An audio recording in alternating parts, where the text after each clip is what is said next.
In this lesson, we shall focus on geometry for grade 10. Question 8 to start with. K, L, M, N is a rhombus with diagonals intersecting at O. Right, now you can see that you have actually a couple of points here, and the points are as shown. So you can see K, L, M, and N. These are the vertices of a rhombus.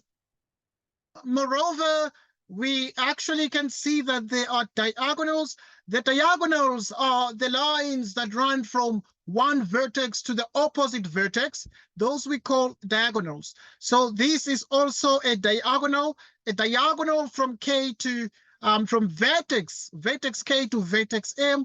There's another diagonal from vertex L to vertex N. Right. Moreover, we have that LKM is 34 degrees. So we can actually be in a position to see that L, K, M equals 34 degrees. And here is the angle here. It is exactly 34 degrees. Here is the question. And the question has been asked. Write down the size of the angle O1. We are looking at 8.1.1. We're interested in finding the size of the angle O1. Remember, we are dealing with what you call a rhombus. Have you ever done a rhombus before? Yes. Right? You have seen a rhombus before, Mpo.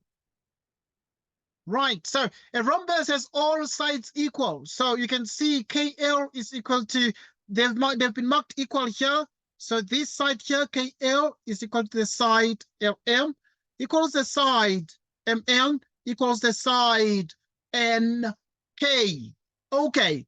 What is the size of the angle the examiner wants? The examiner is asking for the size of the angle O1. Write down the size of the angle O1. O1 is this one. What is the size of this angle here? Right. What do you think, Mpo, before I give you the answer? What do you think? It's 34 degrees. Okay, I'm not sure, guys. Okay, that's okay. That's okay.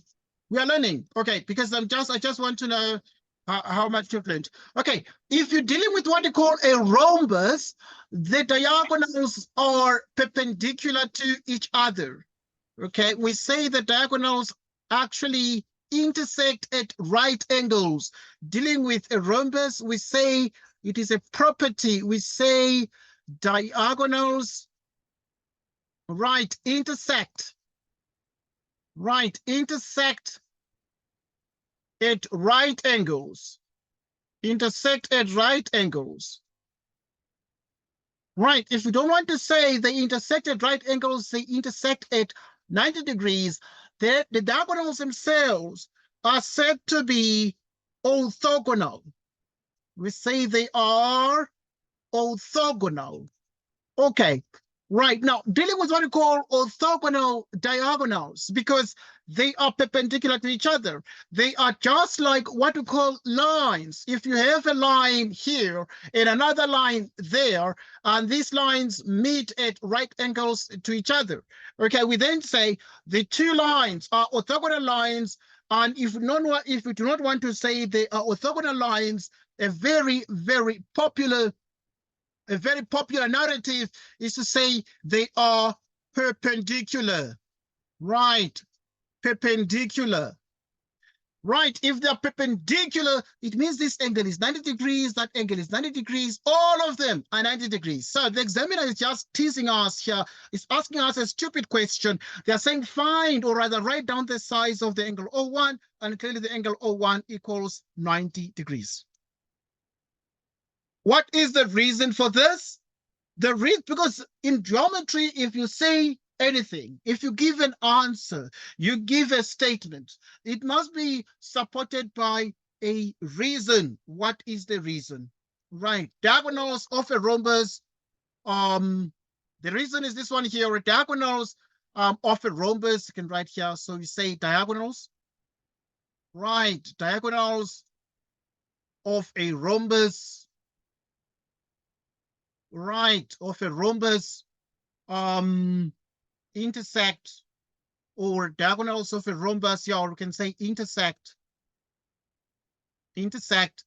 at 90 degrees to each other, right? Intersected 90 degrees. If you don't want to say that, you can also say that the diagonals, right? You can also say diagonals of a rhombus. Okay, I'm going to give you a test on these things. Diagonals of a rhombus are perpendicular, right? Diagonals of a rhombus are perpendicular to each other. Okay, so that is also another narrative that you can give there, are perpendicular to each other. And this is what we have. Right, so we continue now to solve more problems. And we have the following here. So what is the answer to 8.1.1? The examiner said, write down the size of the angle O1. And we then say, O1 is this one here. It is 90 degrees. If they could ask us the size of the angle O4, angle O4, this angle here, it is also 90 degrees. What is the size of the angle O2? What do you think the size of the angle O2 is, Paul? It's also 90. 90 degrees. Well done. The size of the angle O3. Okay, today you are alone. Today you are alone, so yeah, you need to feel very free to talk if I ask a question. So the size of the angle O3 is also 90 degrees. So each of these angles here is 90 degrees. And we're done. Okay, I've written too much, I know, but take it easy. This lesson is being recorded, so yeah, I'm going to publish the recording at the end of our discussion. The next question is 8.1.2, and that is what we are answering. And the question is, calculate the size of the angle L1. The size of, here's L. And then L1 is this one here. The question is, what is the size of this angle here? What is the size of this? But how do we know? Okay, we always carry information forward. Whatever the examiner asked in the previous question, mark it in the diagram. It's going to prove very useful when you solve our problems. So now, in this case, this one we already know O1 is 90 degrees. They're saying what is the size of the angle L1? L is this one, L1 is this angle here. So what is the size of this angle here? Right, I know that this is way, way too easy. So let us look at these and think with caution. What do you think, Mpo? I always give you a chance before I give you the answer. I want to be fair to you. Because if I give you a chance, then you're going to be a smart kid. What do you think?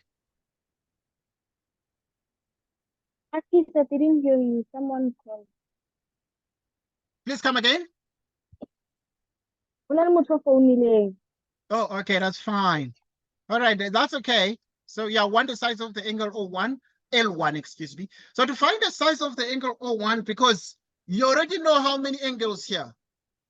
You already know 34, but you also know O1.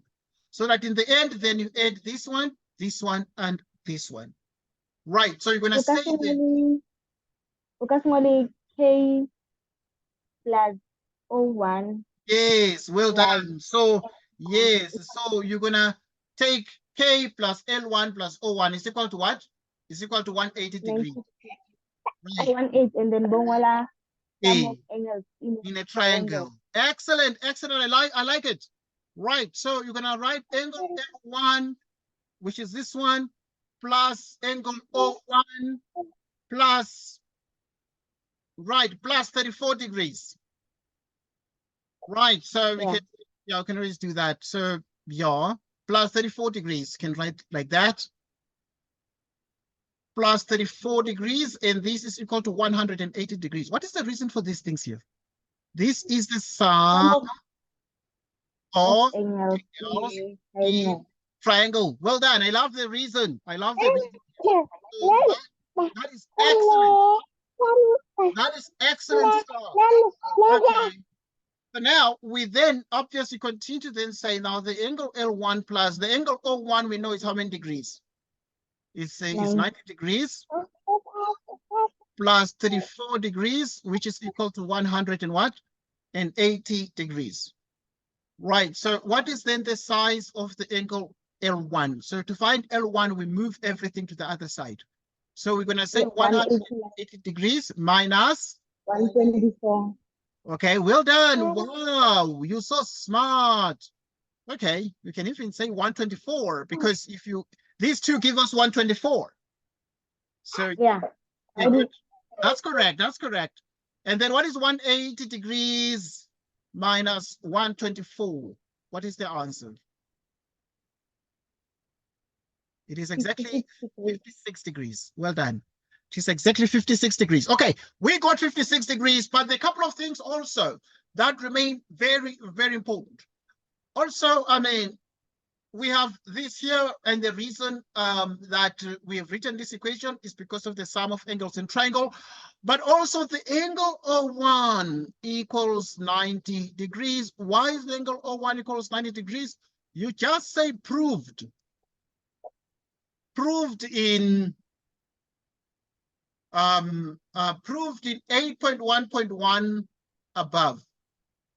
Proved in 8.1.1 above. So yeah, I'm going to give you a little quiz after this. Proved in 1.1.1 above. Right. So yeah, what is the size of the angle L1? We've seen that it is exactly 56 degrees. What is the size of the angle O1? We've seen that O1 is 90 degrees. It remains to find to do 8.1.3. And so we shall solve right now 8.1.3. And to do 8.1.3, we want to find the size of K, N, M. K, N, M. K, N, M. So this one, the whole of it, this. The examiner is asking for that one, and they're saying, what is the size of that angle there? Right, so I know very well that we can easily find that one, but the question is, what is the size of the angle there? Okay, so we can easily find. Let's proceed to try that one. So the next thing is to look at 8.1.3 and want to calculate the size of the angle KNM, the size of the angle KNM, KNM. Right, so yeah, we want this one. Want that exactly. And obviously, I mean, there are lots of things we can do to find that angle there. And first things first, we take note of a couple of things here. That this angle here is equal to this angle there. So to do 8.1.3, we say the angle L1 is equal to the angle L2, because we've already got that this L1 is how many degrees? It's 56 degrees. So which means that also this one must be 56 degrees. So L1 equals L2, it is 56 degrees. Why is it the case? The diagonals bisect the angles. So now we then say diagonals of a rhombus bisect the angles. Right, diagonals of a rhombus. Right, diagonals of a rhombus bisect the angles. Right, diagonals of a rhombus bisect the angles. So because this one is a rhombus, this diagonal bisects the angle. So also this diagonal bisects. So if this angle is 34 degrees, also that one is going to be 34 degrees because this is a rhombus. But also now these angles here remain equal to each other. So the question then becomes, what is the size of this angle there? Okay, so the opposite angles of a rhombus are equal to each other. So this whole angle here is equal to the whole angle there. The question is, what do we then say about this? So we start and then say KNM. KNM. Right, so if KNM is equal to KLM. KLM. And this KLM is the whole angle here. So if it is the whole angle, now we must add this one and this one. So we must add 56, but we must also add another 56 because it's 56 and 56. And then 56 plus 56 gives us what? Right, 56 plus 56 gives us 112 degrees. You agree? Yes. Well done, Dimpo. Thank you so much for noting that. Because this is a rhombus. If it is a rhombus, if the examiner tells you it's a rhombus, they tell you in a test, in an exam, it means the opposite angles are equal. Okay, so that is something that you need to obviously take note of. So that, why is it that K angle, KNM is equal to angle KLM? Why is this angle here equals that angle there? Because these are opposite angles of a rhombus, right? So the reason you supply is that we have the opposite angles of a rhombus. Right, good. You have the opposite angles of a rhombus. So you have the opposite angles of a you can just say also, I mean, you don't need to write very correct, very complete English here. This is mathematics. So what you then say is these are opposite angles of rhombus. Opposite angles of rhombus. And then we know that if you have opposite angles of rhombus, then we understand therefore that this angle here is 112 degrees. The angle L1 is actually, we've already found the angle L1. We found it to be 56 degrees and it's also in the diagram. What did you find the angle O1 to be? 90 degrees. Well done, Impo. Thank you so much. So we have like answered all these questions here. These are past exam questions. They are not just questions I'm bringing to you. They are past exam questions, and therefore these remain very, very important. Very, very important. So we continue right now to solve more problems. Then we are looking for the next question. What is the next question? Right, given parallelogram PQRS, okay? Parallelogram PQRS. So you have P, Q, R, S. With the diagonals, PR, P, R, and Q, S. These are the diagonals of the rhombus, right? Of the parallelogram, right? Intersecting at M. They're intersecting at M. Because this one is not a rhombus, this one is a parallelogram. So these diagonals here intersect because they meet. To intersect is to meet at the point M. That is sort of their meeting point, because if you draw this line here, it's called a diagonal from one vertex to the opposite vertex, but also there's another diagonal here from one vertex to the opposite vertex.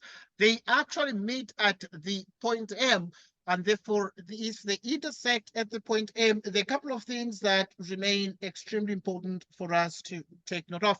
Prove that the diagonals bisect each other. Prove that the diagonals bisect each other. Right, so this is quite a heavy question. Very, very heavy question. Let us brace ourselves for an exciting calculation. So if this is the case, what then do we do? So we need to write down, need to prove that. So we present a proof, right? So to present a proof, we need to consider what is given, right? What exactly is given? We have been given parallelogram. We have been given parallelogram PQRS, right, with diagonals, right, with diagonals, right like that, with the diagonals, PR, right, with the diagonals, PR, and There's a diagonal PR with diagonals PR and QS with diagonals PR and, you can see PR and QS. Required to prove. Required to prove. What are we required to prove? We need to prove that the diagonals bisect each other. So to prove that the diagonals bisect each other, the word bisect means to divide into two equal parts. So then it means, therefore, we have PM is equal to MR. PM is equal to MR. And obviously, I mean, we need to prove this. We need to prove that PM is equal to MR. Right, so we continue right now and we present a proof.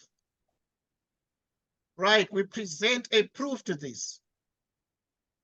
And so what is the proof? So as part of the proof, we say in triangle. Right, in triangle PMS and triangle RMQ. Number one, you have that angle P1. So we're going to work in triangle PMS. PMS. So we're going to work in this triangle here. PMS. Okay, so we're going to work in this triangle here. But we're also going to work in the triangle RMQ. RMQ. So you're going to have this one here. Also, this triangle RMQ. RMQ. So that then in the end, you need to then say the angle P1 is equal to the angle R1. The angle P1 equals the angle R1. Why? Because this is a Z. And in the case of a Z, what do you call those angles in Paul? Yes, we call them alternate angles. We call them alternate angles. So these are alternate angles. Why are they alternate angles? So you write alternate angles and then supply a reason. Right, these are alternate angles, and then you supply you justify the alternate angles in terms of the parallel lines. To say you have alternate angles, then you must have some parallel lines, and therefore the parallel lines are PS. PS is parallel to QR. PS is parallel to QR. Then number two, you have that the angle S1, the angle S1, this one. So in other words, yes, the angle this one is equal to this one. So what do you think the angle S1 is equal to, Paul? It's equal to Q1. Well done. It's equal to Q1. Why is it equal to Q1? Does it form a Z also? Yes, there is a Z. So we have alternate angles. If they're alternate angles, which lines are parallel then? Which means you have PS is parallel to QR. PS is parallel to QR. And then now we have number three. Number three, we have another fact, because we're trying to prove that PM is equal to MR. Right, so to actually get to that point, but we are sure that PS, right, line PS is equal to QR. We are sure that line PS is equal to QR. Why is this the case? These are opposite sides. Right, these are opposite sides. So yes, so in other words, we say that the opposite, right? The opposite sides, okay, opposite sides, palm, opposite sides, parallelogram are equal. You can write like this. Opposite sides, palm are equal. So the PS is equal to QR. Okay. And then now you need three things. So you need this angle, P1 is equal to the angle R1. The angle S1 is equal to the angle Q1. And then we have PS is equal to QR. Okay, therefore, triangle PMS is equal to triangle RMQ is congruent.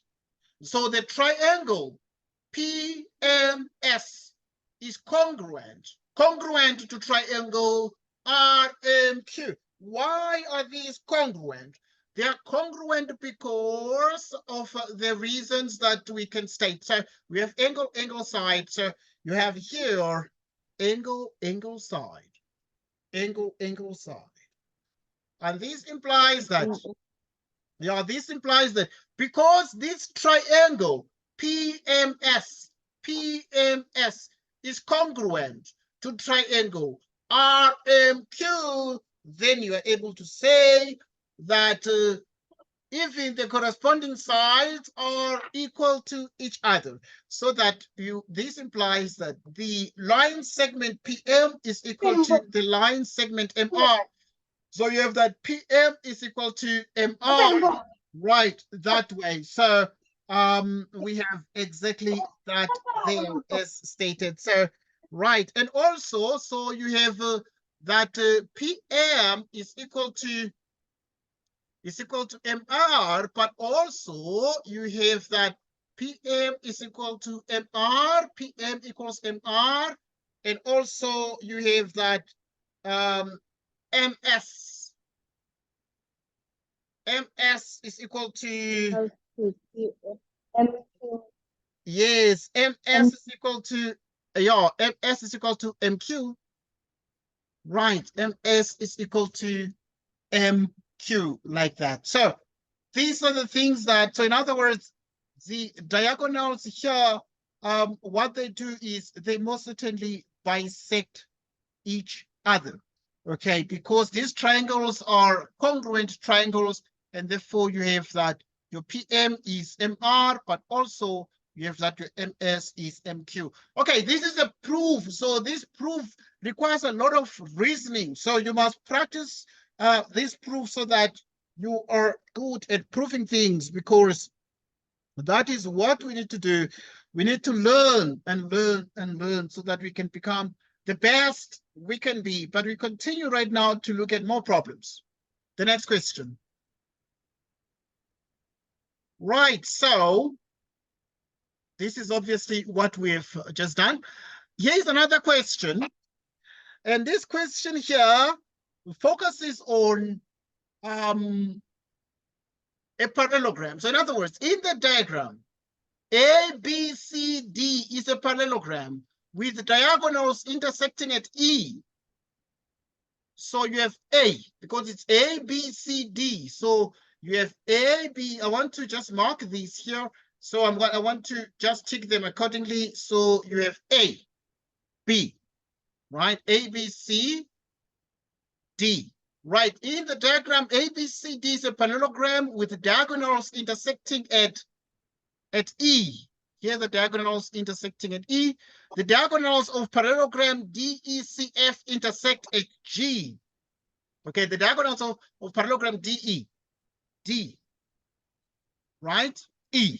Because this is like DECF. So you have D, E, C, F intersected G. The diagonals of parallelogram, so there are lots of parallelograms here, Right, so there's another parallelogram. So we studied a parallelogram ABCD, but there's another parallelogram that the examiner is giving to us in DECF. Right, so you have DECF, and obviously the diagonals intersect at the point G, but also you have the diagonals of parallelogram FGCH. Right, the diagonals of parallelogram FGCH. Right, so if you look at the diagonals of parallelogram and you're able to see it's FGCH intersect at K. So there's also this one here, this parallelogram, a small one, this FGCH. Right, FGCH. They intersect at K. Right, you have a question, Paul? No question. Hi, this diagram is two. It has a analytic parallelogram getting at Yes, in the paragraph. D2. Yes, definitely, because the examiner gave us, because this is a past exam question, but they gave us A, B, C, D. So there's A, B, C, D as a parallelogram with diagonals intersecting at E.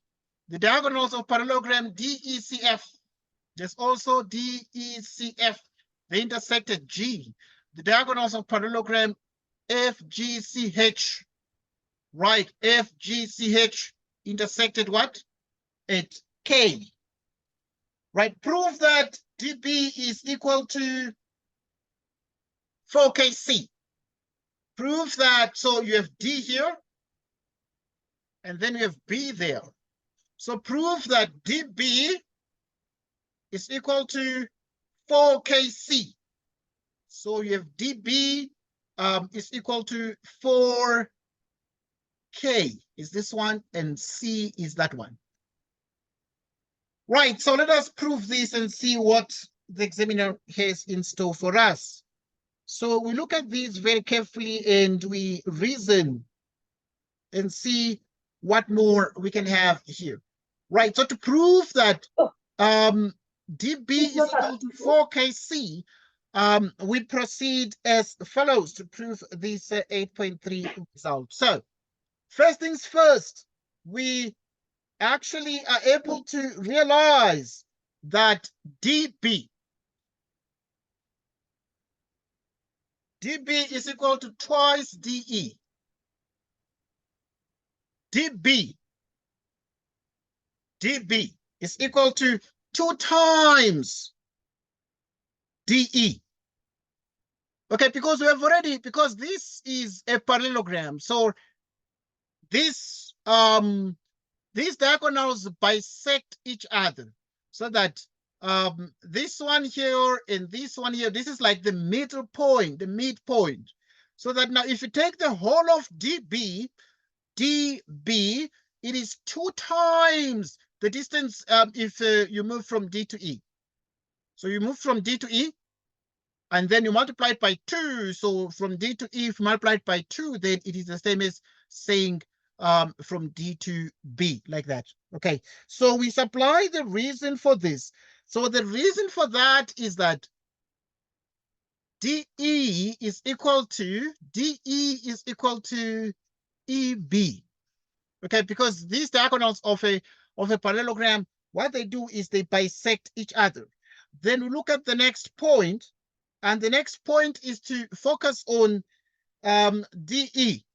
Okay, right, we note that DE itself is also equal to FC. Right, we note that DE is equal to FC because there's another there's another parallelogram here. This one.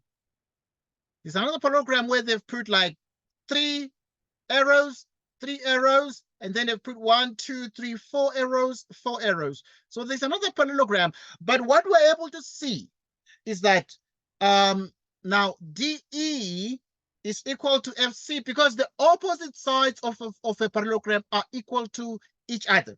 So that now DE is equal to FC. Is equal to FC. And why is this the case? You have the opposite Right, the opposite sides of parallelogram, right? And once you say the opposite sides of parallelogram, we understand that to actually mean that the opposite sides of a parallelogram are equal to each other. Next, but now we have the FC, right? FC is equal to, right, here it's from F to C, is equal to 2 times KC. So we have FC is equal to 2 times K here C. Okay, look at this, 2 times KC, because once again, why is the FC? From F to C, FC is 2 times KC. Okay, because these diagonals cut each other in half. They bisect each other. So that if you move from K to C, it is the same as moving from K. If you move from F to C, it's the same as moving from K to C and multiplying by 2. So if you say from K to C multiplied by 2, it's the same as from F to C. And the reason is that FK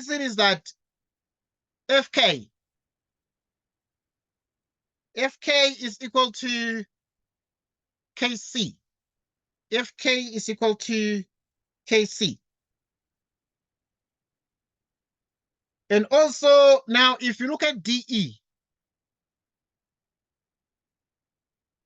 DE is equal to 2 times KC.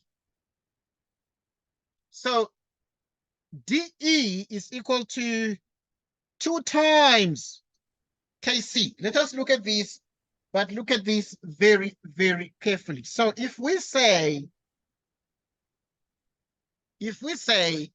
DE is 2 times KC, why is this the case? Why is this the case? It is the case because you have DE is equal to FC. It's because DE is equal to FC. Right, so at this point, you have that your DE is 2 times KC. Right, the reason is that DE is equal to FC. Right, so let us check that one. If we say DE itself is equal to FC. So DE is equal to FC, because we already know that FC is 2 KC. FC is 2 KC. But DE itself is equal to FC. So that DE is 2 KC. Okay, try to understand that. Try to understand that. There's just too many things we're saying here. Moreover, there is DB. DB is equal to, okay, so we come here. Now there's this equation that we have written down. Okay, this is geometry for you. This is one equation I've written down. So it's DB equals 2DE. What is DE? DE is here. DE is 2 times KC. 2 times KC. Why is this the case? We have DB is equal to 2 times DE. 2 times DE. So if you look at DB is 2 times DE, which is this one here. So we have written here DB equals 2 times DE. Okay, obviously there's a lot of details here that you need to pay particular attention to. Quite a long question in geometry. And then 2 times 2 is 4 KC. And this is what we're supposed to prove, because they said prove that dB is equal to 4kc. dB is equal to 4kc. Okay, it was quite a very involving question, this. And you need to prepare for war in these exams. You need to prepare for war, because these exams are not at all a joke, but they're there to strengthen your ability to solve questions. And therefore, it's very, very important to ensure that you're on point, but also you must actually make sure that you understand what is happening here. So think about this, and make sure that you follow what is happening. You reflect on this. You're going to play this video. We're going to send you the recording of this lesson, and you're going to play around with it. You're going to watch it during your own leisure. Okay, so you watch the recording of the video and practice this. First, you watch. Make sure you are attentive. You're watching. You are listening, and in the end, you try the question on your own to see if you can be able to go through these steps. Very long geometric proof there. Let's go to the next question. Right. So now I will actually look at a couple of other questions that you need to practice with. For example, right?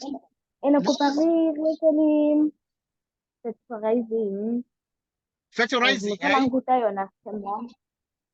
All right. Okay, good. Right. So yeah, let us look at questions that require you to sort of factorize. Right. Okay, so we're gonna spend some time on factorization. So we can say, for example, factorize the following. Right. Let us say you are required to factorize. Right. You're required to factorize ax plus bx.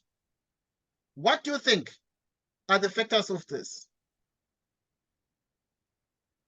What do you think are the factors of this? Right, so obviously you need to look for something we call the highest common factor. HCF, we call that the highest common factor. Right, so that at this point, the highest common factor, x appears here, x appears there. So x is common. If x is common, then you pull it out. When you pull it out, you cross it out like this. Then you are left with a plus b. And these are the factors of this particular expression. All right, so I'm going to give you more factors of actually, obviously, a wide range of expressions that you need to consider. Okay, so now let us look at the following. So if we say to you, we need to factorize, let me write it in red, x cubed minus y cubed. What are the factors of this? X cubed minus y cubed. What are the factors of this? For example. 3. I'm just teasing you. 1. Okay. What do you think? 3 or 1. Okay, 3 or 1. Okay, so what we do is you cover the 3. Like delete 3 and delete 3. Then you are left with x minus y. You square x. These times minus. xy plus y squared. Just to get the next one. So these are the factors. So umwala x minus y. Okay, so you like pretend as if the 3 and 3 are not there. Okay, yeah. So and when this happens, this is called the difference of two cubes. We call this one the difference difference of two cubes. Difference of two, because, what is the difference? A difference is the result after subtraction. Are we together? Result after subtraction. So, but we can also give you x cubed plus, sometimes it can be a plus here. X cubed plus y cubed. What is the result? If we give you x cubed plus y cubed, what is the answer to, what are the factors of that? Open bracket. Yes, open bracket. Plus X plus y. y. And then x squared. And then we have x squared. Okay, yeah, so you change. It's a minus. Well done. It's a minus because now you then say you write x squared, then you, because these are both plus, you multiply x and y, you get xy, but you put a minus, so it's minus xy, then you put plus what? Plus y squared, like so. Okay, there's something we call the difference, the difference of two squares. What do you understand by the difference of two squares? Right, the difference of two squares. Right, so the difference of two squares would be if we give you x squared minus y squared. What are the factors of this? X squared minus y squared, what are the factors of this? Open bracket. Open bracket, And then x minus y. X minus y, well done. Open bracket. X plus xy. Good, like that. Oh, yes, so because this one is having squares. It's like x squared minus y squared. Yes. And yes, so we write it like this. But we're going to give you like some examples. Let's give some examples here. Let us give some examples that we can use to practice together.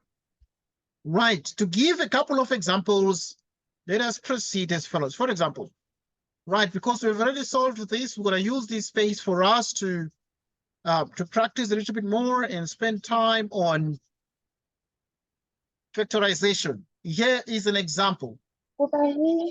Yes? 2m squared minus 5m plus 3.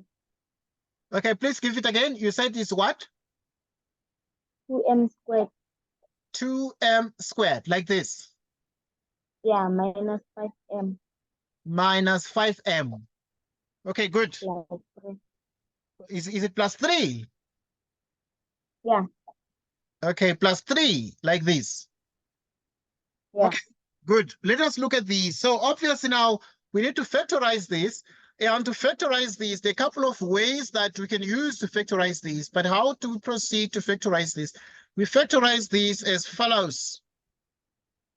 We need to, now to factorize, we multiply this with that. We multiply 2 times 3, like 2m squared times 3. What is 2m squared times 3, for example? What is 2m squared times 3, for example? 12. Right, or like, what is 2? Yeah, I mean, like 2 times 3. Right, so 2 times 3 is what? Right, 2 times 3, yeah, it's 6. Well done, okay? So 2 times 3 is what? Is exactly 6. And so then how much 2 squared times 3 is 12. Yes, so you multiply the 2m squared and the 3, and if you multiply the 2m squared and 3, is equal to 6m squared. Okay, you have 6m squared like this. Okay, if you have 6m squared, then you actually therefore look for the factors of 6 that give minus 5. There are two numbers. When you multiply, give 6. But when you add them up, give minus 5. What are those numbers? And those numbers, so those numbers would be minus 2m, or sort of expressions minus 2m and minus 3m. Because minus 2m, okay, m times m is m squared, but minus 2 times minus 3 is what? Is 6. But what is minus 2 minus 3? Minus 2 minus 3 is minus 5. Yeah. So that, Negative 5. yes, it's negative 5. So that now in the place of negative 5, you put negative 2m, negative 3m plus 3, like this. That's what you write. That's the final answer. Well, it's not the final answer yet, but it is a step towards the final answer. Then now you're going to consider these two and then take the highest common factor. Like 2 is a common factor, so you write it. M and M, but here there's m squared and m. So you take the smallest power, because if there's m alone, it means that the power is what? Is 1. You can imagine like that. So obviously, what you then do is you take out the m. So if you take 2, it's common here in the first, in these two terms. 2 is common, and then m is also common, so that you have m minus 1. Because when you take out the 2 as a common factor, you cross this out, right?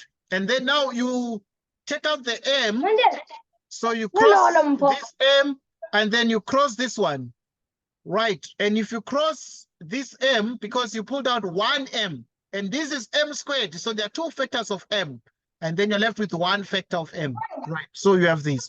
And then here, you take out the common factor. Common factor is what? 3 is a common factor, but take out with the negative. So if you take out minus 3 as a common factor, you are left with m, so you cross it out like this. So if you take out the 3, and then in the place of this one, you're left with 1.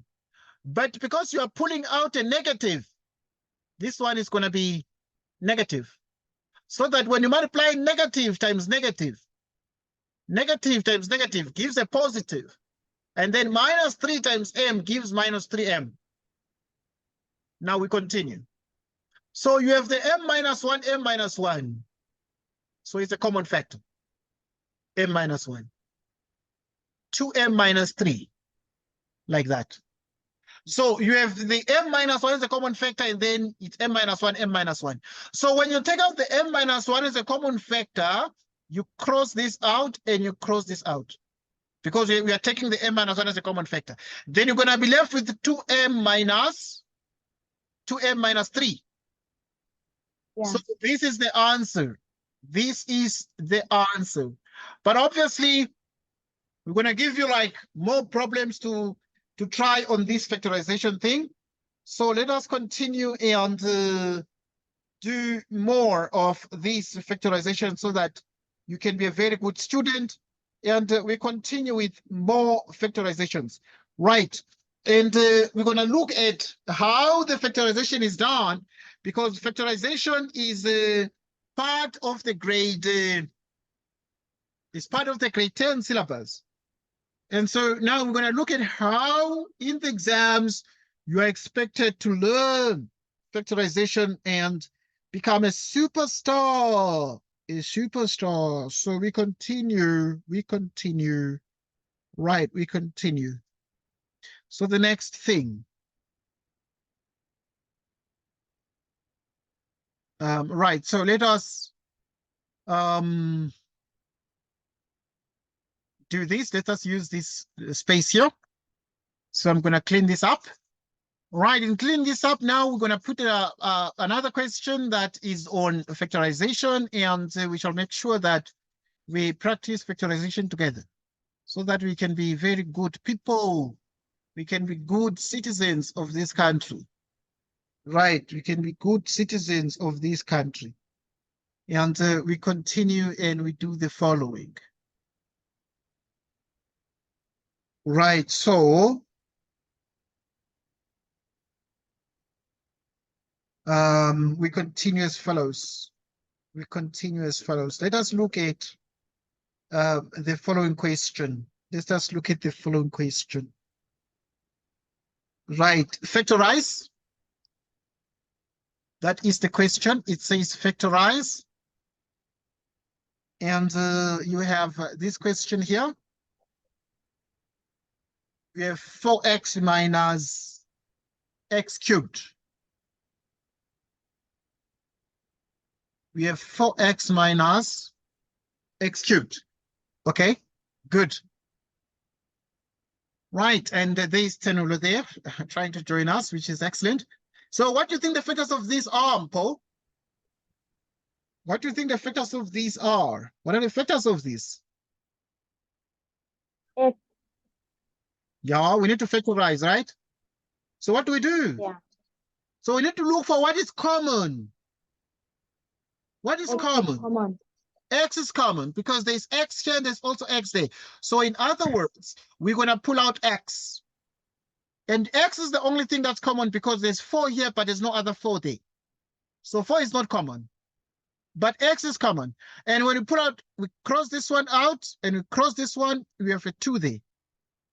So that we have 4 minus x squared. Because if you pull out 1x from the x cubed, you're left with what? We're left with x squared.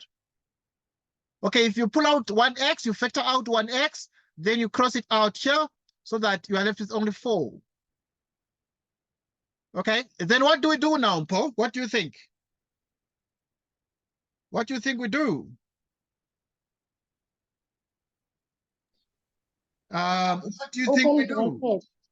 Open bracket, okay, yeah. Open bracket. And then 4x. 4 minus x. Okay. So this one, yeah, this one you can write it as 4 is 2 squared minus x squared. 4 is like 2 squared because 2 squared is like 2 times 2, which is 4. Right? Yeah. So now, what do we call this one? A square minus a square. It's called the difference of 2 squares. What did you say about x squared minus y squared? What are the factors of x squared minus y squared? What are the factors of x squared minus y squared? X minus y. X minus y. And then x plus what? X plus y. Okay, so these are the factors of this. So it's the same here. So now, because it's squares, you'll have 2 pairs of brackets like this, 2 pairs of parentheses. And then now you cover the exponents 2 and 2, and then you're left with 2 minus what?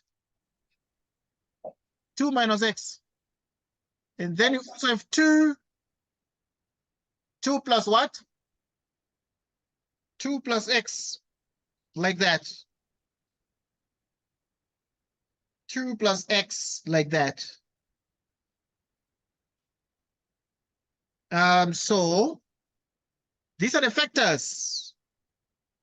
So any question, Paul, or any suggestion, any contribution, what do you think you can contribute to this grade 10 mathematics?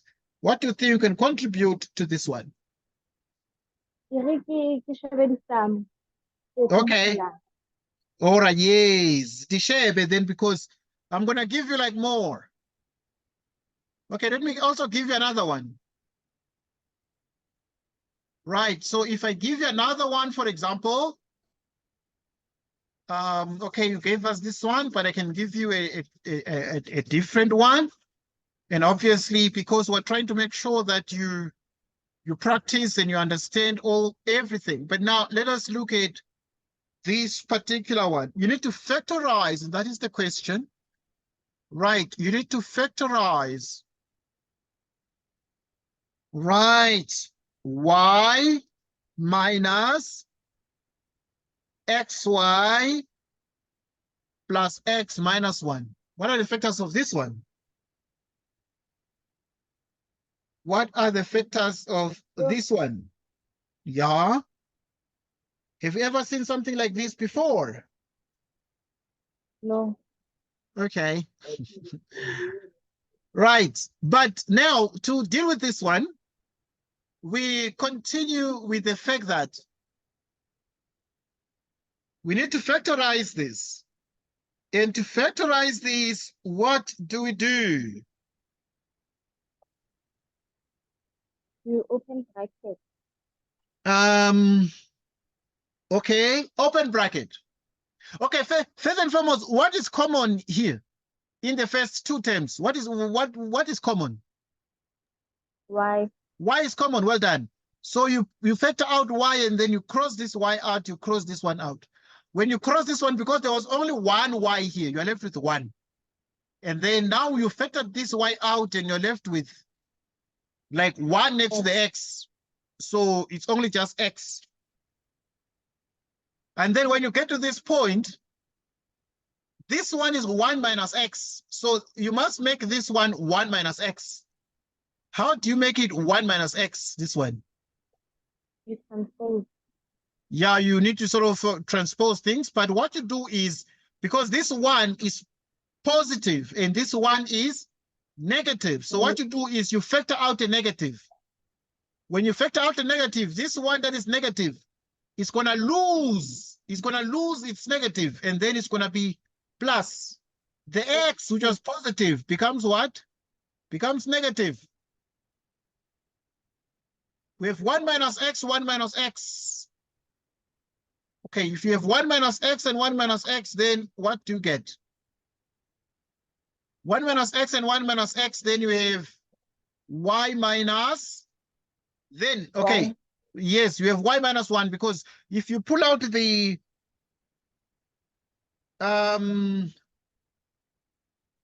if you pull out the 1 minus x, then you are left with the y here, but you're left with 1 there. And so these are the factors, and this is the answer to this question. Okay. Uh-huh. Yeah. Okay. Open bracket. Okay, right. I'm just gonna actually write it here so that you're able to okay, right. Okay, yeah, please give me the question. You're saying open bracket, right? Open bracket. Okay, I'll get close the bracket. Let me remove the bracket, okay? Then what do we do? 15x squared minus. Is it 1, 5? 1, 5 or 1, 6? Yeah, 1, 5. 1, 5 x squared, okay? Yeah.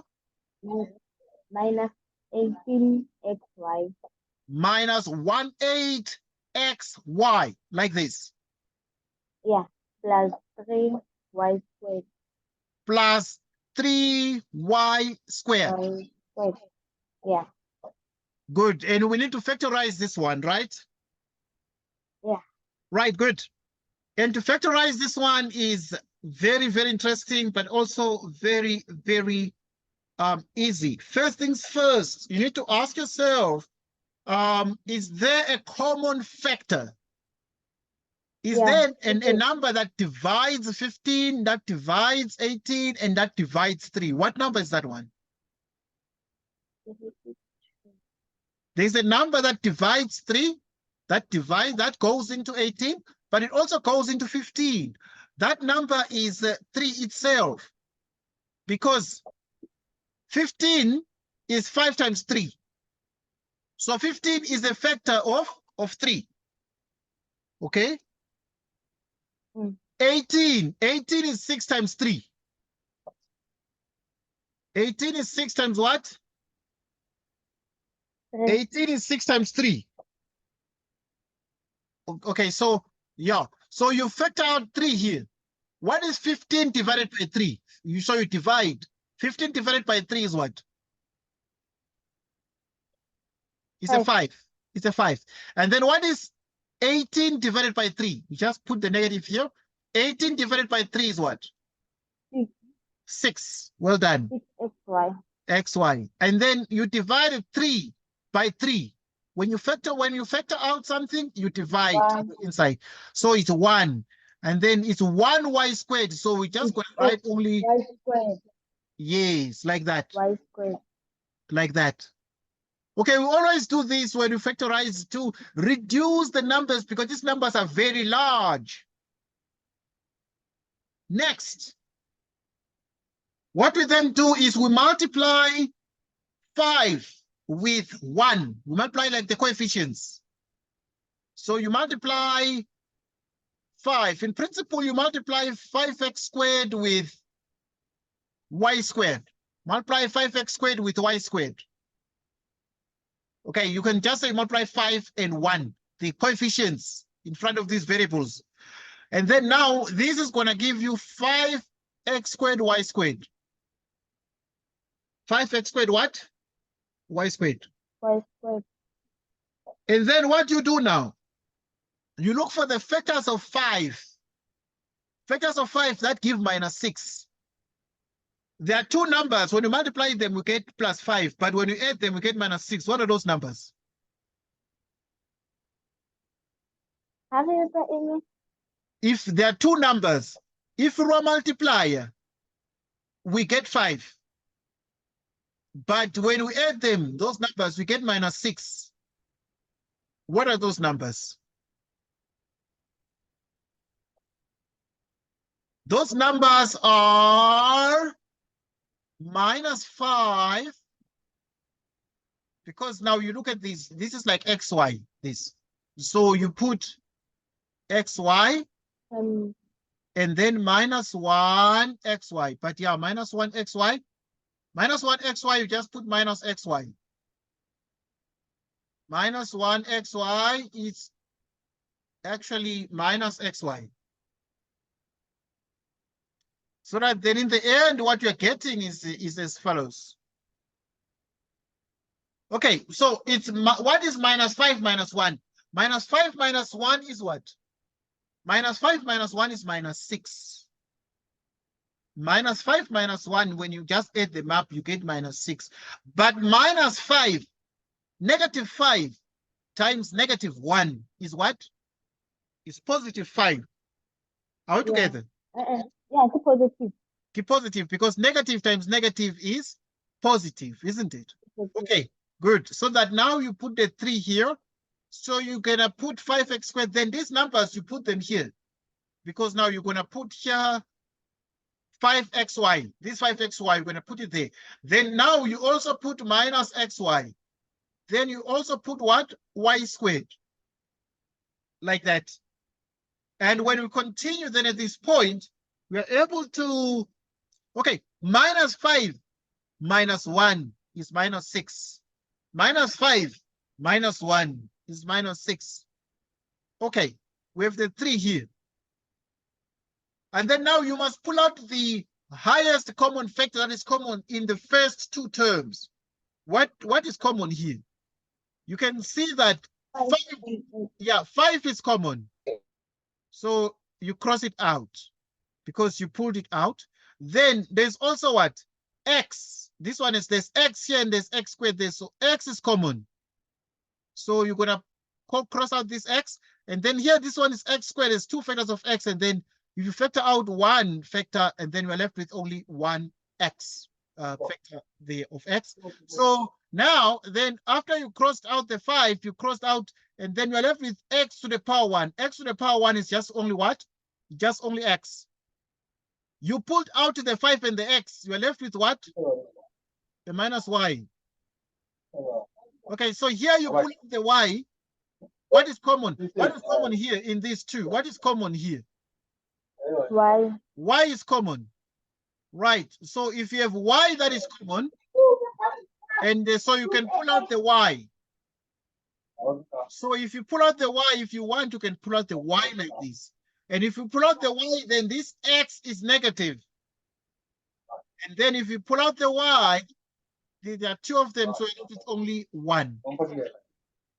You're left with only 1 there. And then you continue. So now this one is x minus y, but this one is -x plus y. So we must make this one to be the same as this. We must make them the same. So now, to make them the same, how do we then make them the same? Because this one is x minus y. But this one is minus x plus y. So how can you make them the same, these? It means that here, for the x, we must factor out a negative so that you have a minus, and then you have x minus y, like that. Because you factor out a negative, and then it becomes a negative y, and we have x minus y. So if you have the x minus y, what do we do? So this one is crossed out. If this one is crossed out, then we have x minus y.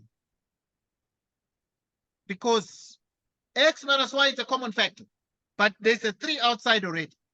But this x minus y, we pull it out. And if we pull it out, we cross it out. And when we cross it out, you are left with what? You are left with 5x. X minus y. Minus y. Well done. And therefore, this is the answer. This is the answer. So we are done with the factorization of this. So any question that you actually do not understand the book? Any question that you do not understand? Or is anything? Yes? O plus x is near. Uh-huh. 15 open bracket 2 squared minus 6y plus 3y squared close bracket.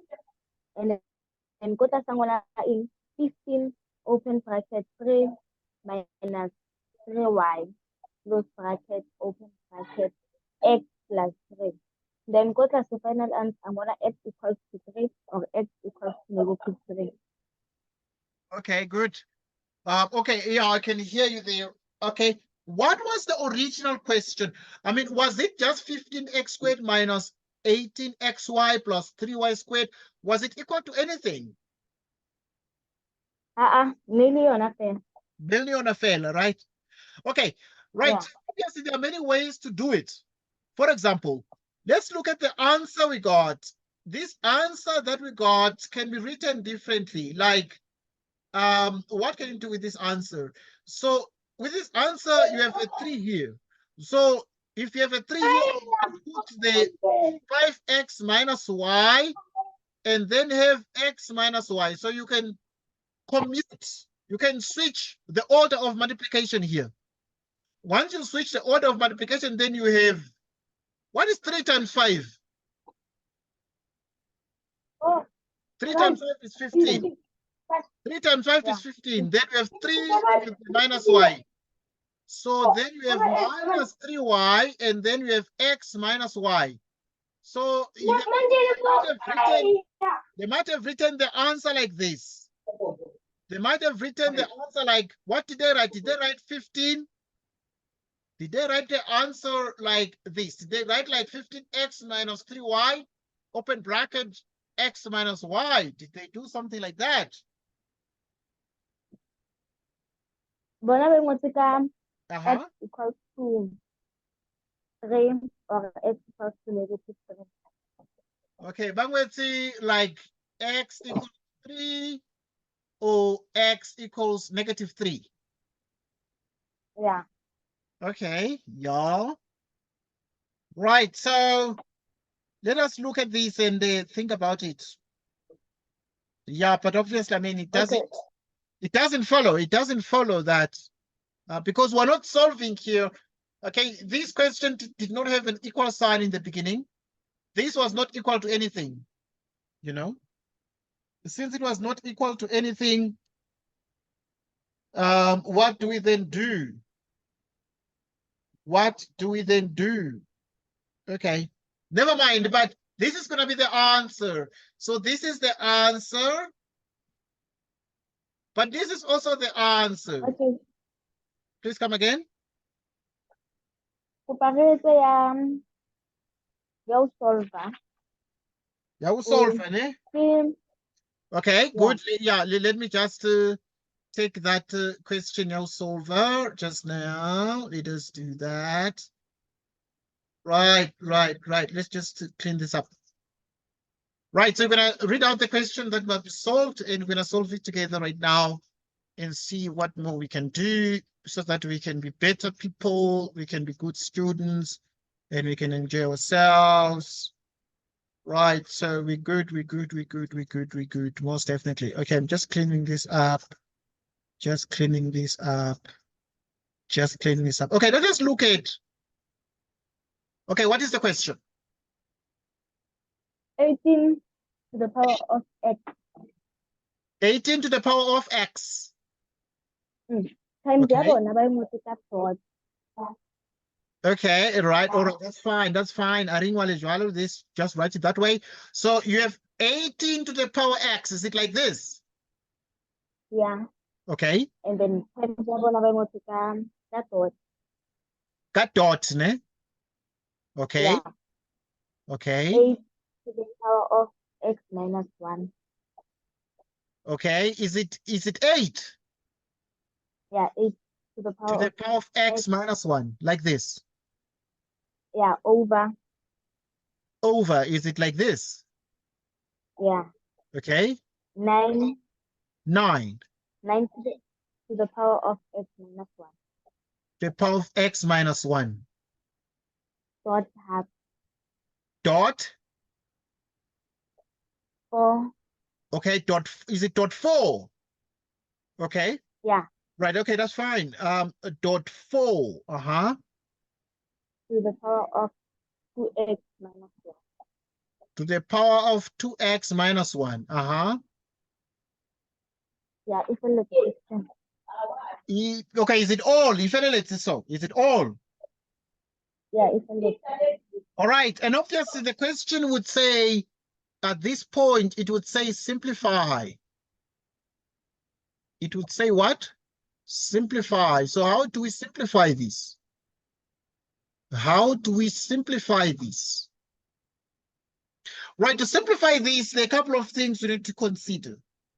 First things first, you need to look at the numbers that we have and attempt to make these numbers to have, or these expressions to have the same base. The same base. Right, first things first, let us look at the number 18. Right, so the number 18 has two factors that are of interest, at least to us, but yeah, they're much more than that. But the two factors, like, you can see that the factors of 18 are what? Or actually 2 and 9. Right, so the factors of 18 are 2 times 9 to the power x. The 8 is the same as 2 to the power. Is the same as 2 to the power 3.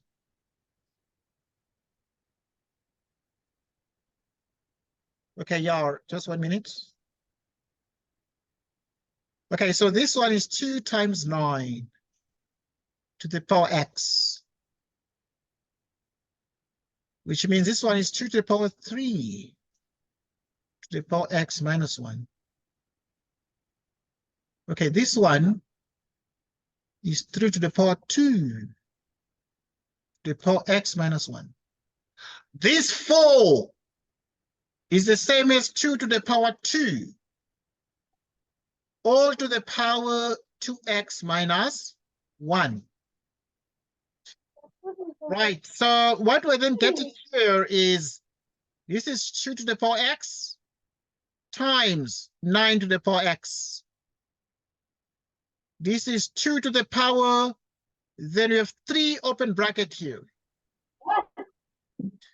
Right, so this is going to be 3, so we can just expand this one. 3 times 1, or 3 times x is a 3x, and 3 times minus 1 is, yeah, it's minus 3, and you divide by, so you have 3 here. 2 times x is 2x minus 2, and you multiply that by 2 to the power. Now, 2 times 2x, it's a 4x minus 2.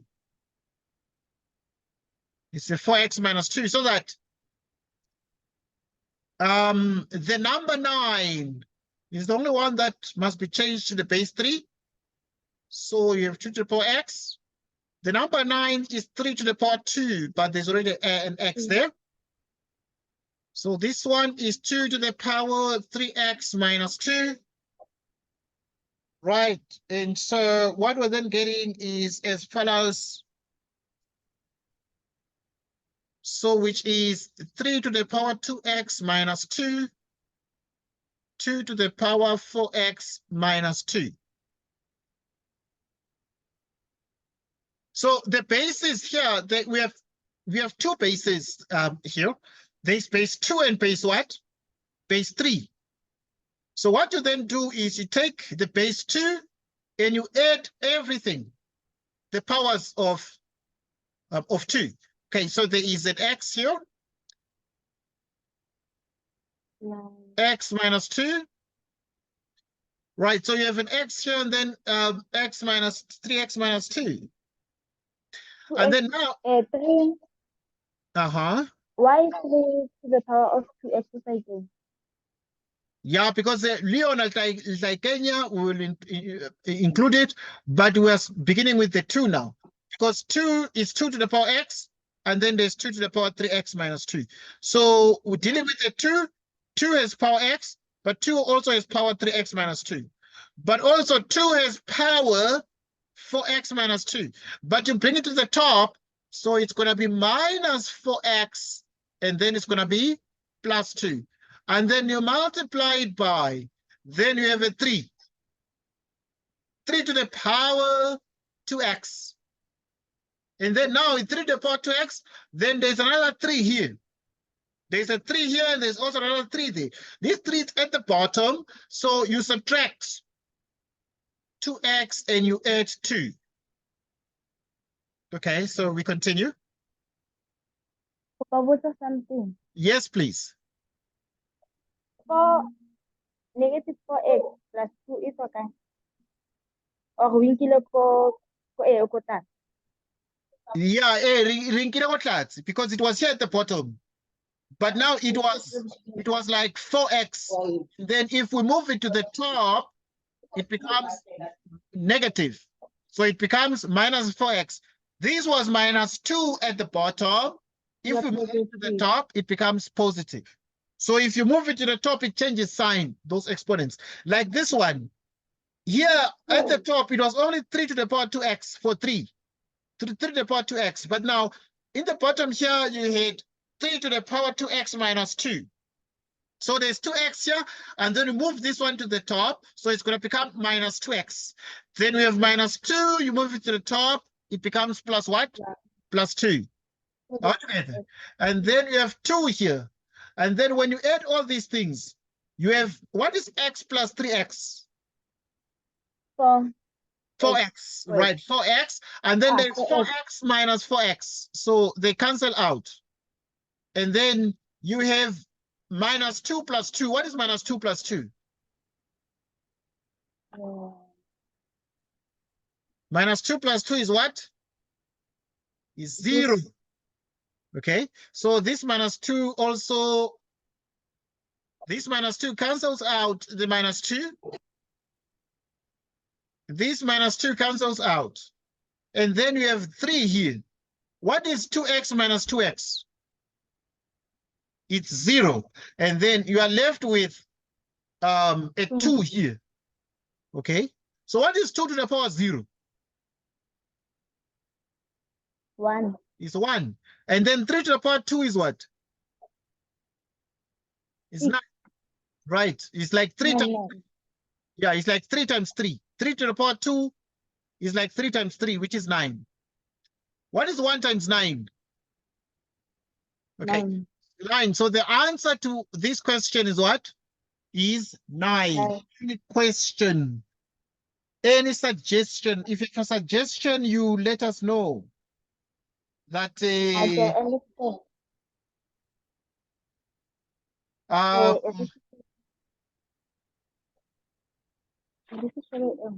please come again.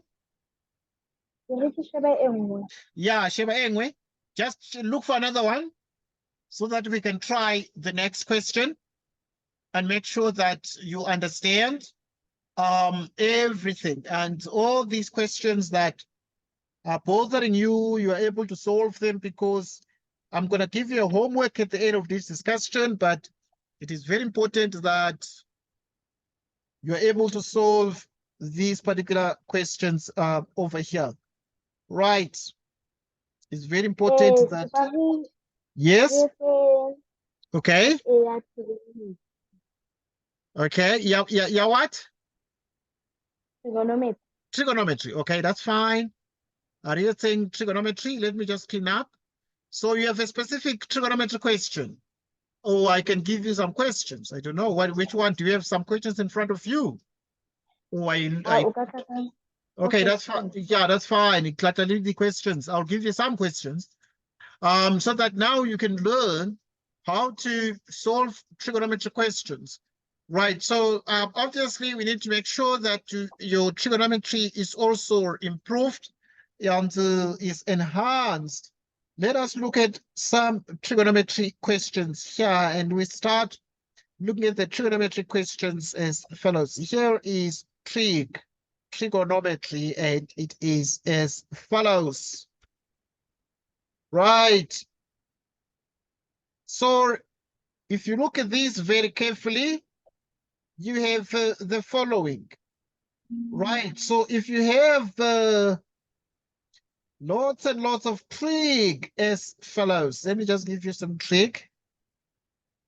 Right. Here's one question. Right. It says that if 4 cot theta plus 3 is equal to 0, where 0 degrees is less than theta less than 180 degrees. If 4 cot theta plus 3 is equal to 0, the question says find, right, find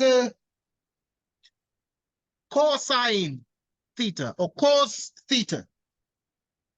This is the question. What do we do here? We think about these together. So we present a solution to this. Right, so to present a solution to this, we have the following,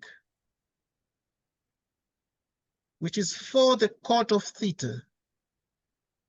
Right, so you have 4 the cotangent of theta plus 3 equals 0.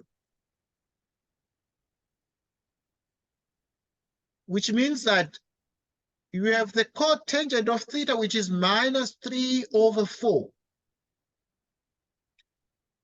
Minus 3 over 4. So what then do we do here? You draw a diagram. A diagram that is going to have theta between 0 degrees and 180 degrees. A quadrant in which the cotangent of theta is negative. Right, so this is what you do. Right, this is what we do. And what we then do here, so we continue to draw.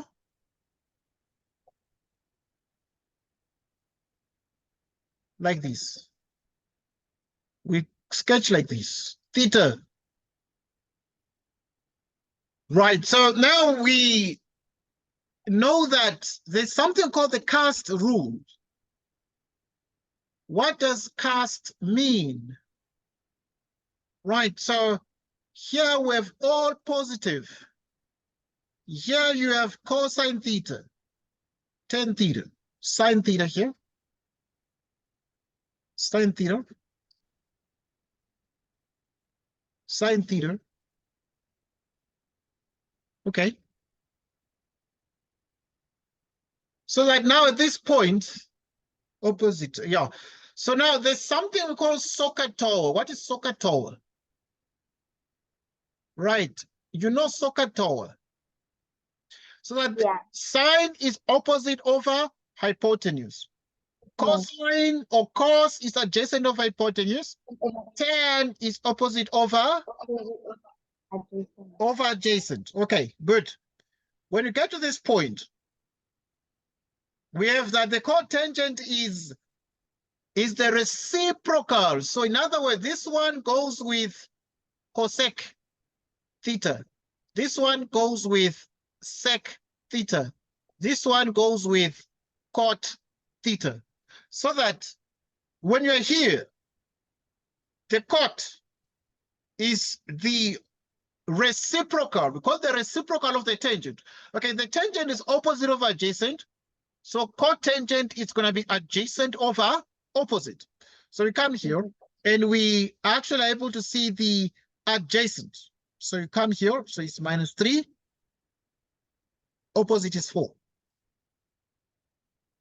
Okay, this triangle is called the 3, 4, 5 triangle. We call it the 3, 4, 5. But we can also be able to find that because we use Pythagoras theorem to say x squared plus y squared is what? Is actually r squared. Yes, this is Pythagoras. Right, and then if this is Pythagoras, what is our x here? Our x is -3. You square this. What is our y? Is 4 squared, which is r squared. What is 3 squared? Is 9 plus 16, which is r squared. What is 9 plus 16? Is 25, which is equal to r squared. And we continue in this direction.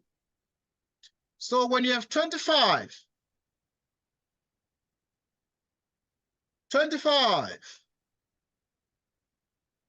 is r squared, you take the square root like this. What is the square root of 25? It is 5 equals 5. r. Right, so that r is equal to 5.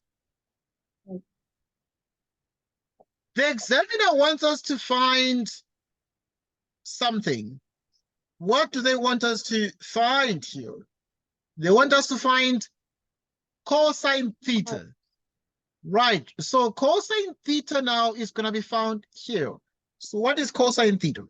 So you write that cosine theta, cosine is adjacent of hypotenuse. This is theta, adjacent of hypotenuse, which is -3. The hypotenuse is 5. Adjacent of hypotenuse is -3 over 5. -3 over 5. Adjacent of hypotenuse, which is -3 over 5. -3 over 5.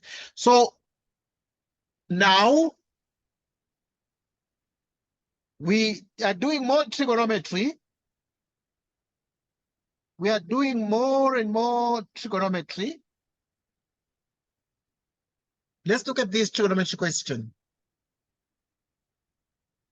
Let's look at this trigonometry question. Right, in the next question, we're going to simplify some trigonometric expression.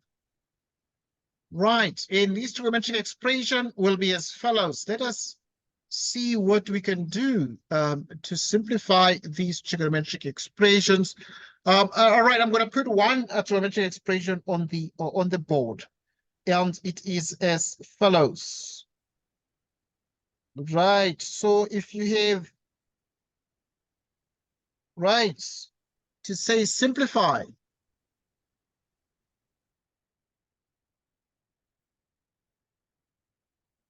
Simplify. Okay, so you have cosine theta, cosine 30 degrees.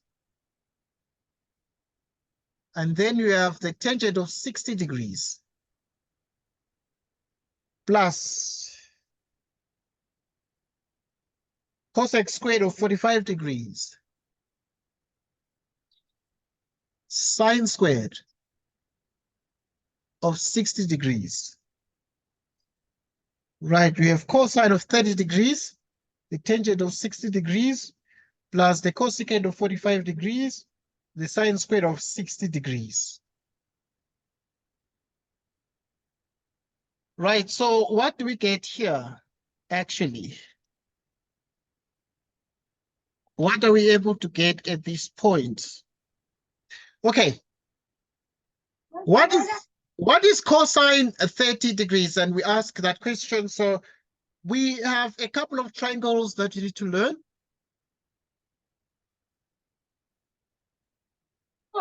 Okay, let's look at these.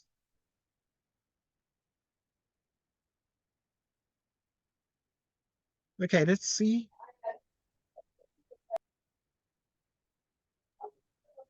Okay, if this one is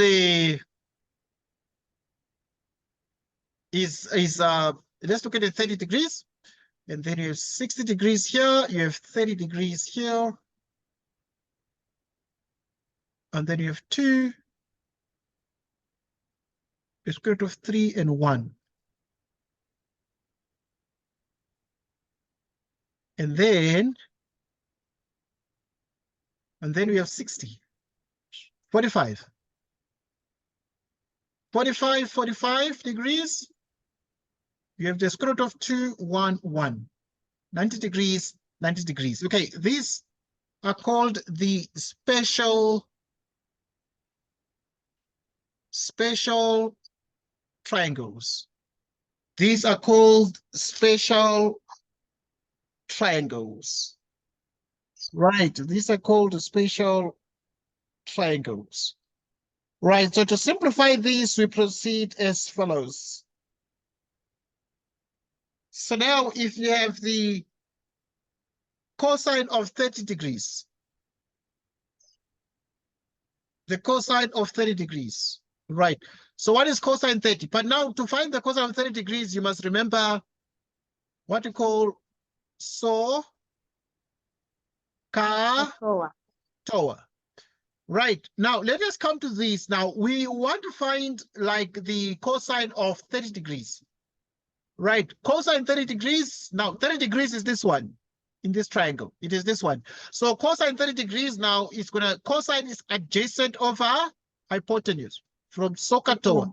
Adjacent over hypotenuse. If this one is 30 degrees, then what is the adjacent side? Right, this is 30 degrees. The adjacent side is what? Okay, yeah, because now 2 is the hypotenuse because it is opposite the 90 degree angle. Square root of 3. Square root of 3, well done. So the square root of 3 is the adjacent side. So you're going to have here the square root of 3, then, yeah, adjacent side. Yeah, because it's adjacent of hypotenuse. The hypotenuse is this 2, which is opposite the 90 degree angle. So the hypotenuse is there. And then you put the times. What is 10? 60. Tangent of 60 degrees. You come here. 60 is this one. Opposite of adjacent. Okay, 60 degrees is this one. So we are dealing with opposite of adjacent. So 60 degrees is this. Opposite 60 is what?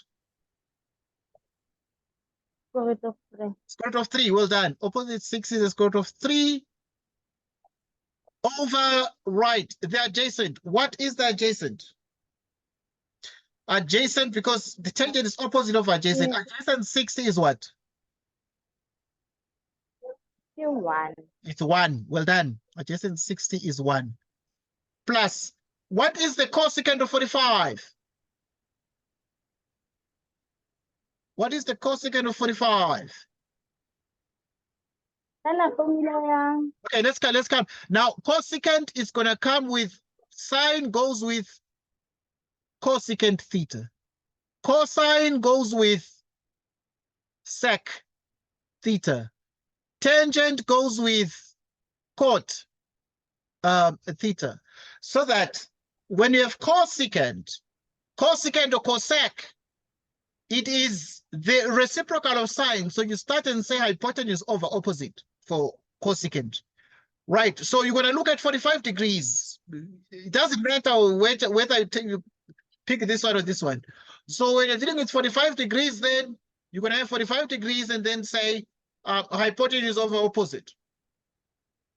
Okay, because you're dealing with... So hypotenuse is what? Like if this is... Yeah, so it's the square root of 2. Right. So hypotenuse becomes the square root of 2. And then now this is the hypotenuse. You say hypotenuse over opposite. Opposite 45 is what?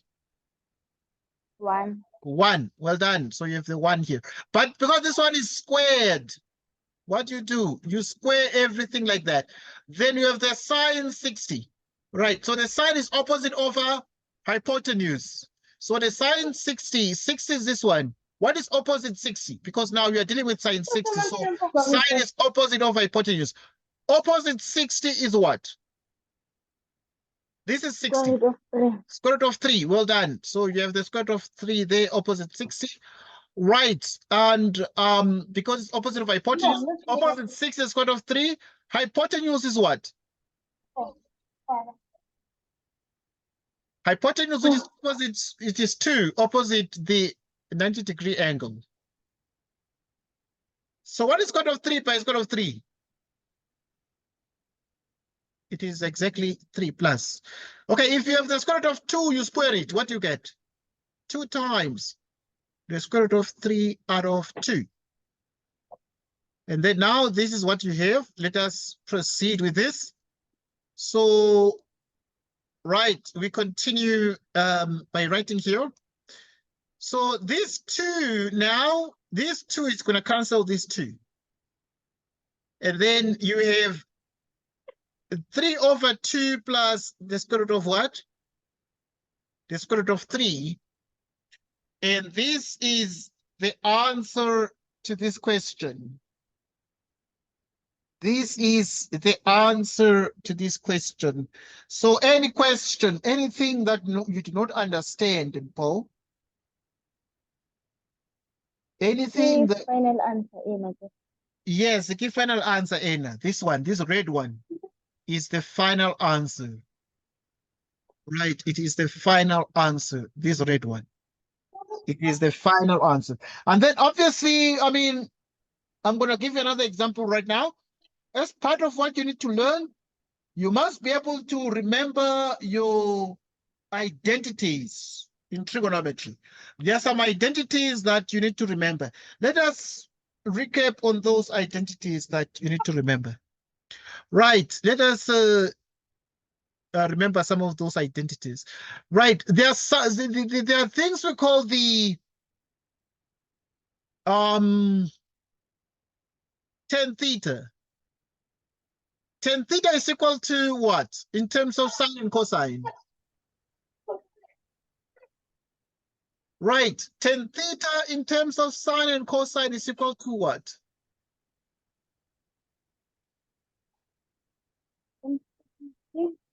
SOHCAHTOA. Yes, it's SOHCAHTOA that you need to use. It's SOHCAHTOA that obviously you need to use. Attention. Yes, so this one, but the tan theta, there are certain things we call the quotient identities. What are quotient identities? Right, they are quotient identities. The quotient identities tell us that tan theta is sine theta over what? Over cosine theta. And then what is cot theta? It is cot theta is cosine theta over what? Over sine theta. Okay? So now, if ever you have sine squared theta plus cosine squared theta, this is equal to what? This. It's equal to... formula formula. That's fine. Sine squared theta plus cosine squared theta is always equal to 1. Always. It's always equal to 1. 1. Yes, it is always equal to 1. Like bakari. Uh-huh. Tan plus sin theta. It's over 1. Okay. Yeah, but obviously, once they say sine squared theta plus cosine squared theta is equal to, it is always equal to 1. But now, okay. Yeah. But now they can give you tan squared theta plus 1. It's another identity. Tan squared theta plus 1 is equal to what? Tan squared theta plus 1 is equal to, actually, sec squared theta. And also there is a cot squared theta plus 1. Because now when you're dealing with the cotangent, when you're dealing with the cot squared theta plus 1. Cot squared theta, so you put co, and you put co here. You put co, and you put co. When you have tan squared, you put co, it becomes cotan.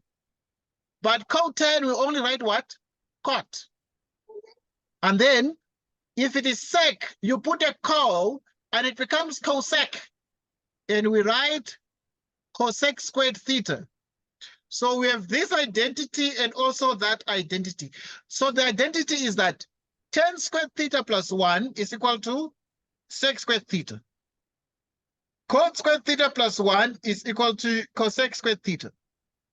Okay, so but tan theta is sine theta over cosine theta. These are called quotient identities. Cotangent of theta is cosine theta over sine theta. Let us practice a little bit more. Let us look at more problems. Right, here is another question that we need to practice with. Let us look at this particular question.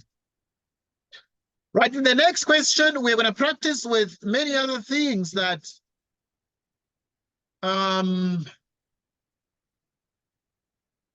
are important. That are important. All right, that are very important. So yeah, we have this. Okay, so we have the following. Here comes a question and it says solve for theta. Solve for theta. Okay, so we have 4 over 3.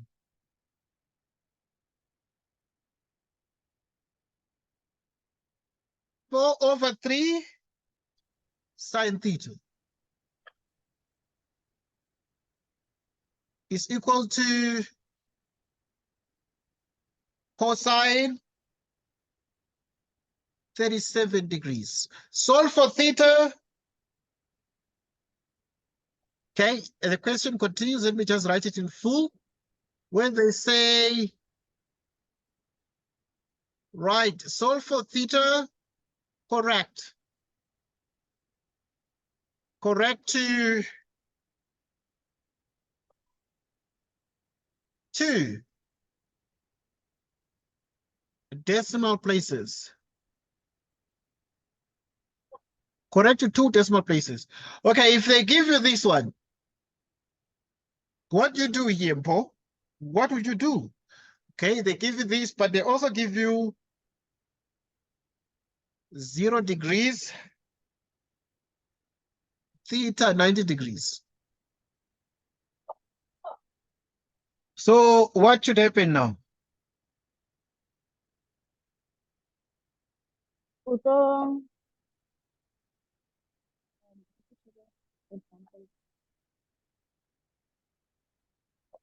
I tshwanetse go qetang go di etsa. Yes, this one it's funny, obviously no, because now this one is a little bit different. We're learning how to solve for theta, so this is how we solve. So to solve this one now, we present a solution to this. Right, we present a solution. And the solution to this is that if you have 4 over 3 sine theta, which is cosine 37 degrees. So we cross multiply here. If you cross multiply, what you get? Or what you do is you multiply by 3 over 4 on the left, because this is 4 over 3 sine theta. And then if you multiply by 3 over 4, you also multiply by 3 over 4 on the other side. 4 cancels and 3 cancels, leaving us with sine theta is 3 over 4 cosine 37 degrees. And then now we're going to use a calculator for this.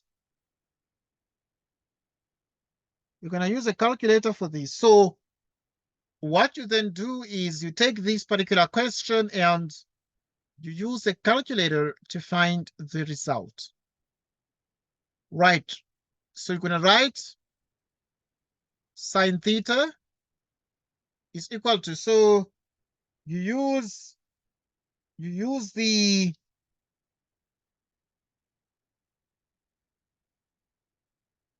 this here. So it is actually 3 over 4.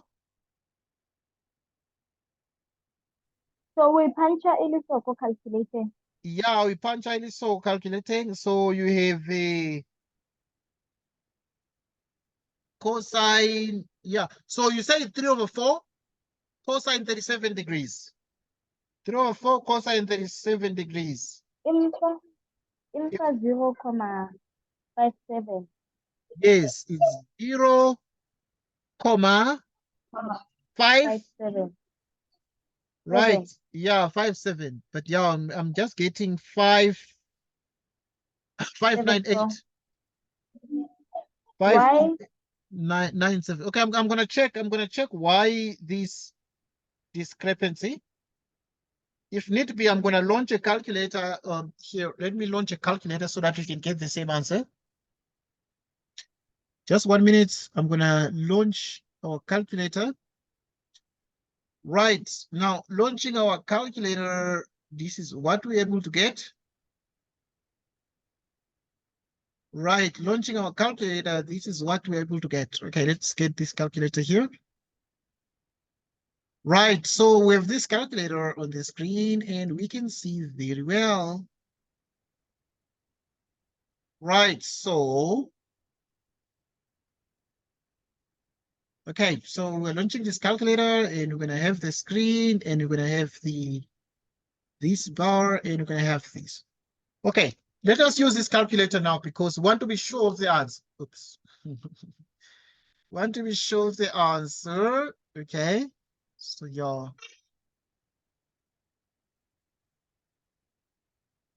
Okay, so now if you have this, you're gonna start by then saying here, if you have this, you have 3 over 4.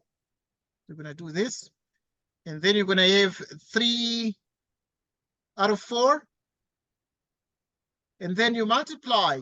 So you have 3 out of 4, you multiply by cosine 37 degrees. Cosine 37.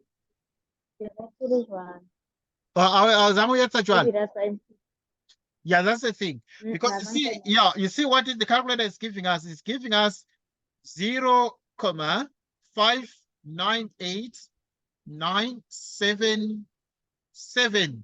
Can put 977 here like this. Okay, but we have seen what the calculator is giving us, okay? And then what we then do is we then continue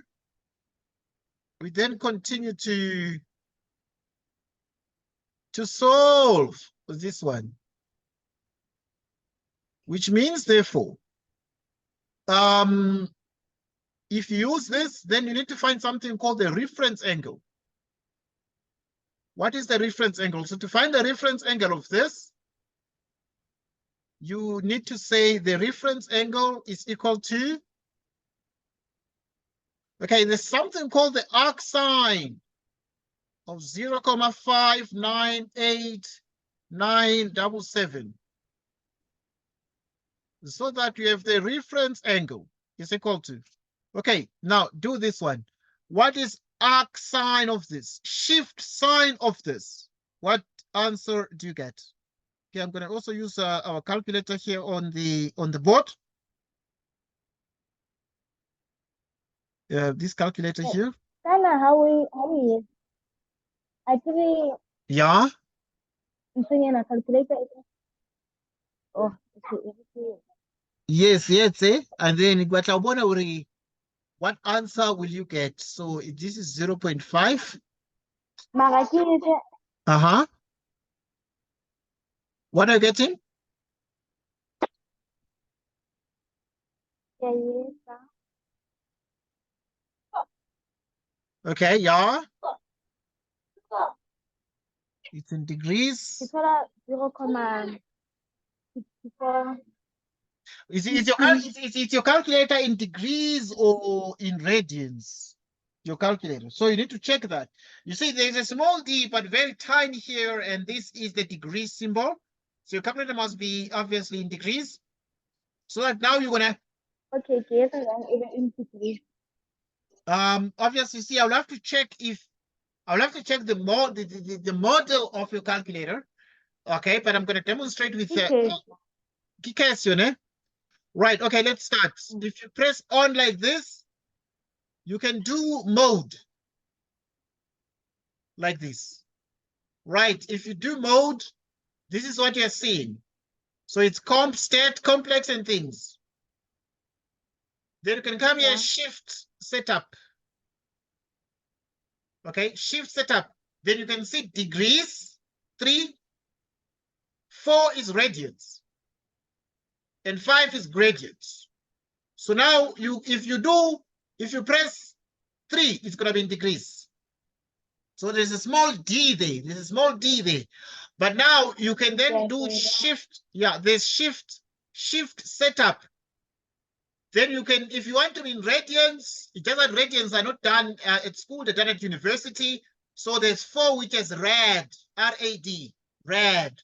So if you press the 4 for rad, then there's going to be a small r there. And that is the radian symbol. Okay, but we don't want radians here because we're not at university with these things. We're just doing school. So we're going to do 3, 4 degrees. 3, 4 degrees. So if it is 3, 4 degrees, then you're going to do shift, sign. And then we have 0.5. Okay, so delete, point. So you have shift sign. You see how I started it? I said shift. Shift is this one. Then we have sign. Then you punch this number, 0 point. Right, 598. 598, 977. You close the bracket. This is equal to what? It is equal to 36.796666575. So you can say it is 36.79. Now, 2 decimal places, you can just say 36.80. So that's what I'm going to write here. Right, so we're going to write here 36. 36.80. Okay, good. Right, good. 80. Okay, yeah, let me write a bit more digits. We can write a bit more digits. Let me write a little bit more digits now. More So it is 36 point. You can write 797. Okay, 36.797. And write like that. Right, 36 point. Right, 36.79 what? 7 degrees. Are we together? Yeah. So what then are we able to achieve out of this? Level 6. Okay, good. Yeah. So now this sign is positive. It is positive 0.5. So you go to the cast rule like this and you put cast. Where is sign a positive number? Because this 0.5 is positive. Where is sign positive? In which quadrant is the sign positive here? Okay, all are positive here. So there's going to be an angle there. The sign is also positive there because this S stands for sign. This 10 means the sign is negative, it's negative there. So if the sign then is positive in these 2 quadrants, in the first and the what? in the first and the second quadrants. It therefore means, therefore, that what we have is these are the two quadrants. So you need to find the angle. Okay, here is what they gave. The answer must be between 0 and what? And 90 degrees. 0 and 90 degrees. So we're going to take this one. And then this one, not going to take it because there's 0 degrees here. There's 90 degrees there. There's 180 degrees here. There's 270 degrees there. And we have 300 and what? And 60 degrees there. So that in the end, if then you are looking, the answer must be between 0 degrees and 90 degrees. So between 0 degrees and 90 degrees, 0 degrees is here, 90 degrees is there. So it means, therefore, we can take our theta to be 36,797 degrees. 36,797 degrees. So that is the answer that we've got. But obviously, they said the answer must be correct to 2 decimal places. Right, so 2 decimal places means you need to say 36. You need 2 digits here. So the 79 is going to become 80. It's going to become what? 80 degrees there. So it is exactly 2 digits after the comma. Exactly 2 digits after the comma. Okay, right. So it was interesting to having this discussion with you, Paul, but very, very exciting. We're going to meet over the weekend. I'm going to send you the time we're going to use during the weekend so that we can discuss, but late hours so that you can have time to play and play with your friends and go to the shops and buy bread and do a couple of things so that in the evening we can continue. Now the time is just 10:03 at night. Okay.